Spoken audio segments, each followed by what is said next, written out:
Hello guys and welcome to Concentrix AMCAT Masterclass. The non-voice AMCAT test is more than just an assessment, as it is designed to evaluate your written skills and abilities on a deeper level where you need to combine relevant facts, logical arguments and examples to support your opinion. In this video, I'll provide you with all the necessary information and my top tips to help you prepare well for the AMCAT test and achieve higher scores in less time. Trust me, if you follow my instructions, clearing the test will become super easy. Let's get started. Guys, the test is actually divided into two parts. I will explain both to you, but the issue is candidates often focus only on one part and neglect the other completely, which is very crucial. The first step, which is by far the most important and yet also the most overlooked part of the test, is proctoring. So basically, this is a proctored test. Proctored means it is a monitored assessment where your mobile or a laptop selfie camera will record the entire session. After you complete the test, it will be reviewed by an assessor to ensure that you haven't cheated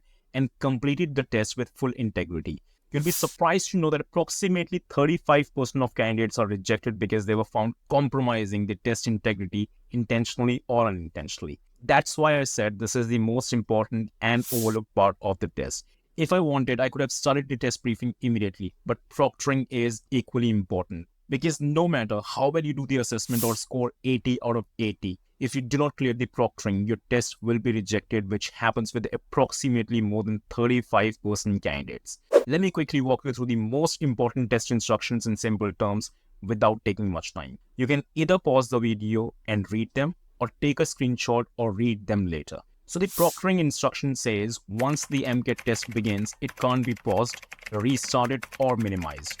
You're not allowed to take screenshots, switch browser, minimize the test window or open Google or use any other app during the test. Avoid using any other electronic device like a tablet or a mobile phone or any pen, paper or a book during the test.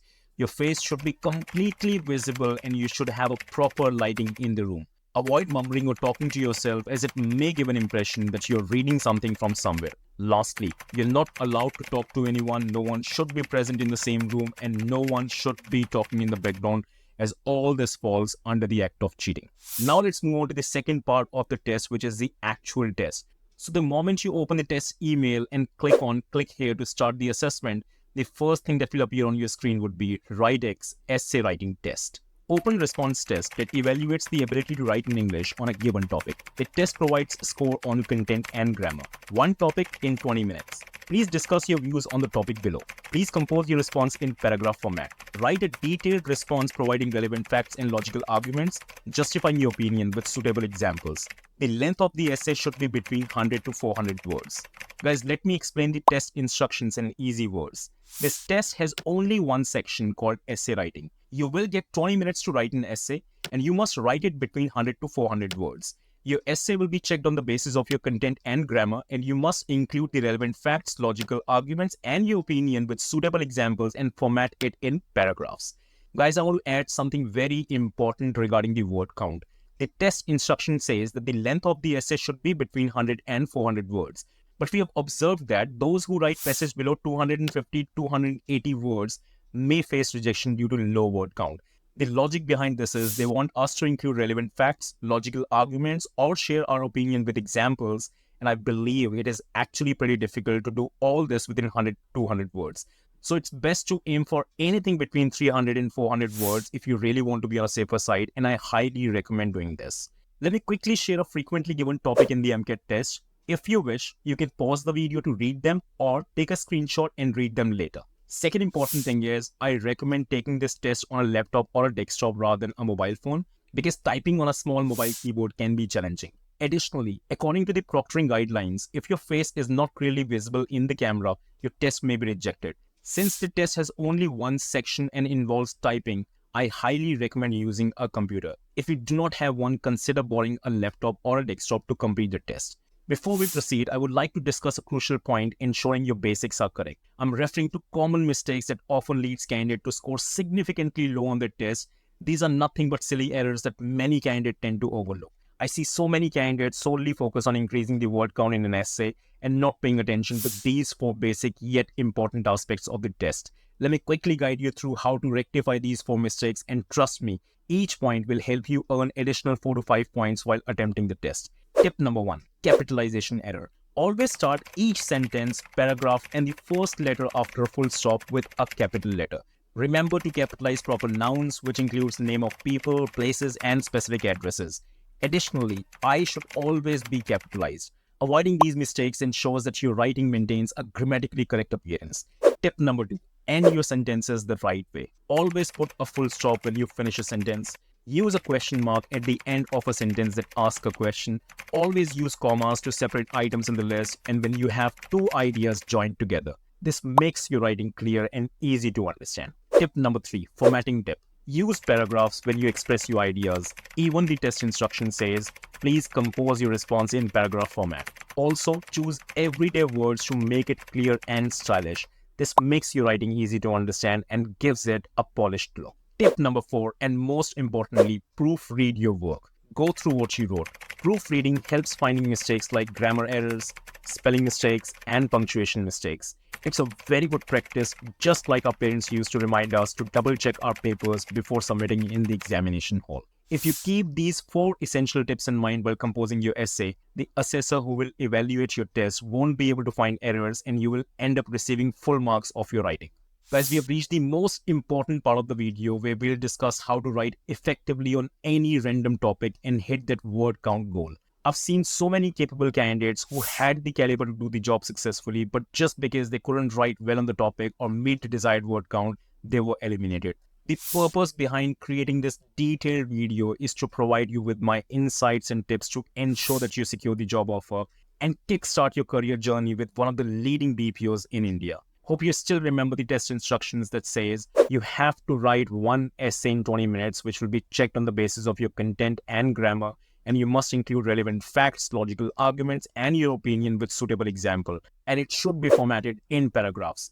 I've already shared a list of frequently given topics in the test, but what if you get some other topic? Actually, the bot randomly assigns topics to all the test takers and you never know what topic is coming your way. There could be millions of topics in the world and it is ethically not possible for us to have prepared for all of them.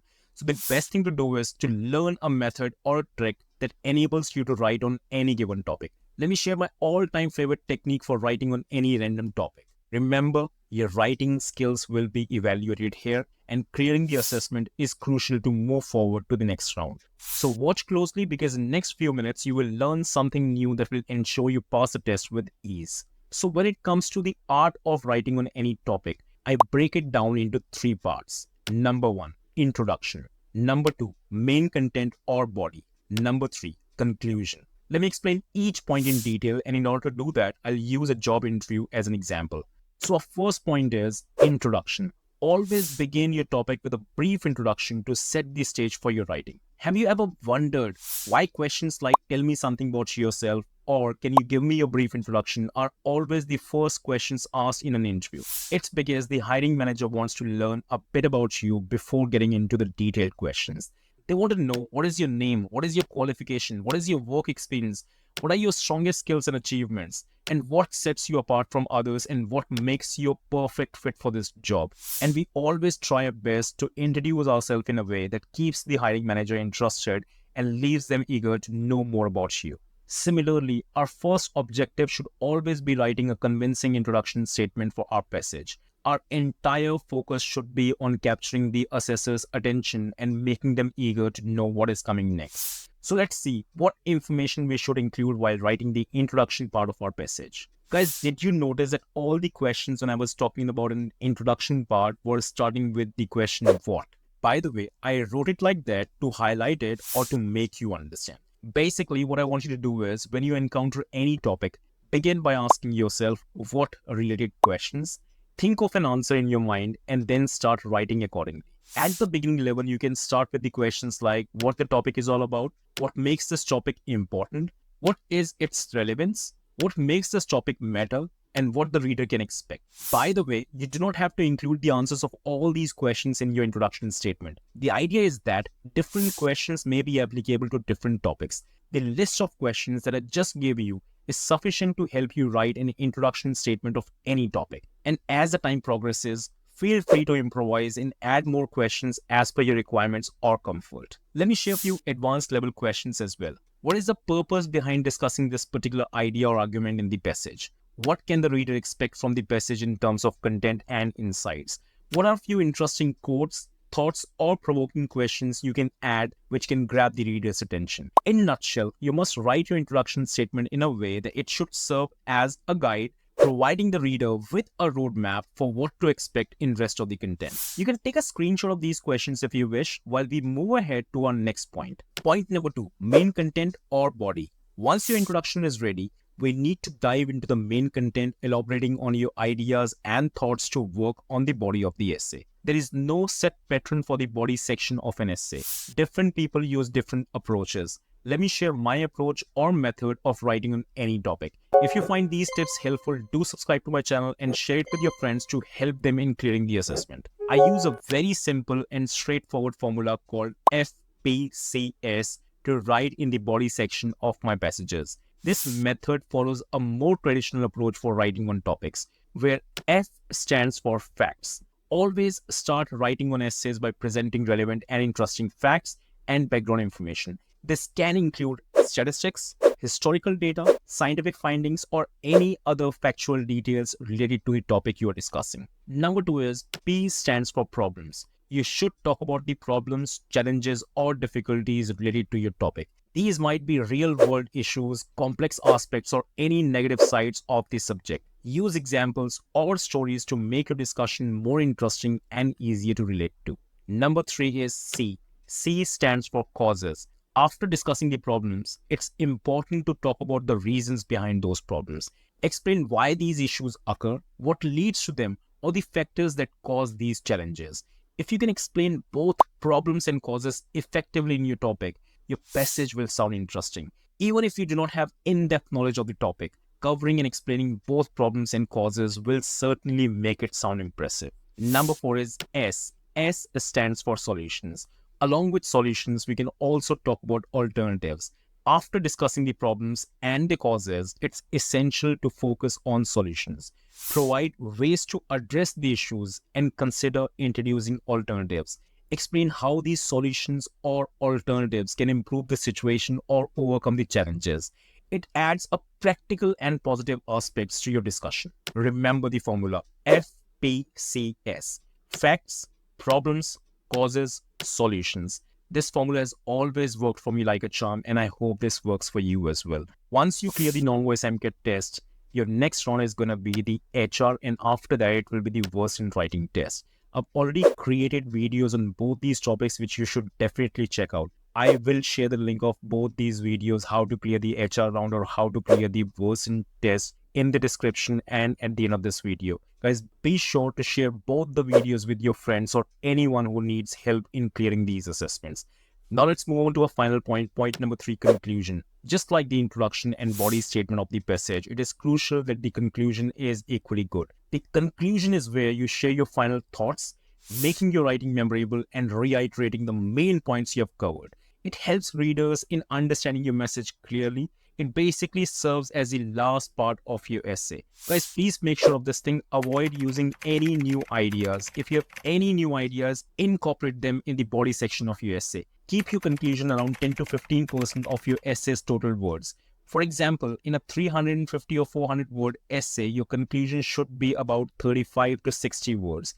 Use clear, formal, and simple language for easy understanding. When finishing your essay, revisit your main idea, but do not merely repeat it. Summarize the key points in a slight different ways or rephrase them. Lastly, give your readers something to think about, maybe a solution or a smart idea or a question for them to consider. Think about what your argument means in a bigger way, and don't forget to share why it is important, so your reader has some good thoughts after reading. Guys, I'm confident that you will clear your non-voice AMCAT or WriteX by following my instructions.